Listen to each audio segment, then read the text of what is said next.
1982 সালের 8 ফেব্রুয়ারি শীতের সকাল, রাজধানীর মিন্টো রোডের 40 নম্বর বাড়ি। যুব প্রতিমন্ত্রী আবুল কাশেমের সরকারি বাসভবন ঘিরে রেখেছে শত শত সশস্ত্র পুলিশ। মন্ত্রী, বিচারপতি ও উচ্চপদস্থ কর্মকর্তাদের সরকারি কোয়ার্টারের ছাদেও অবস্থান পুলিশের। চারদিক থেকে অস্ত্র তাক করা, আকাশে উত্তেজনার ঘনঘটা, হ্যান্ডমাইকে পুলিশের ঘোষণা। পুরো বাড়ি ঘেরাও করা হয়েছে, সারেন্ডার করুন, নইলে পুলিশ ভেতরে ঢুকে পড়বে।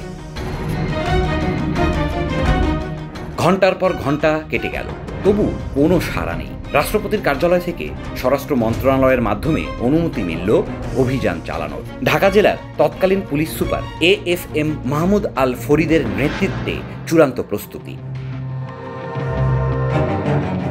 দুপুর নাগাদ হঠাৎই মন্ত্রীর বাড়ির পকেট গেট খুলে যায়। চাদরে মুখ ঢাকা এক ব্যক্তি ধীরে ধীরে বেরিয়ে আসেন। কয়েক সেকেন্ডের নিস্তব্ধতার পর 2 হাত তুলে দাঁড়িয়ে পড়েন লোকটি। পুলিশ এগিয়ে গিয়ে হাত কড়া পড়ায় তাকে।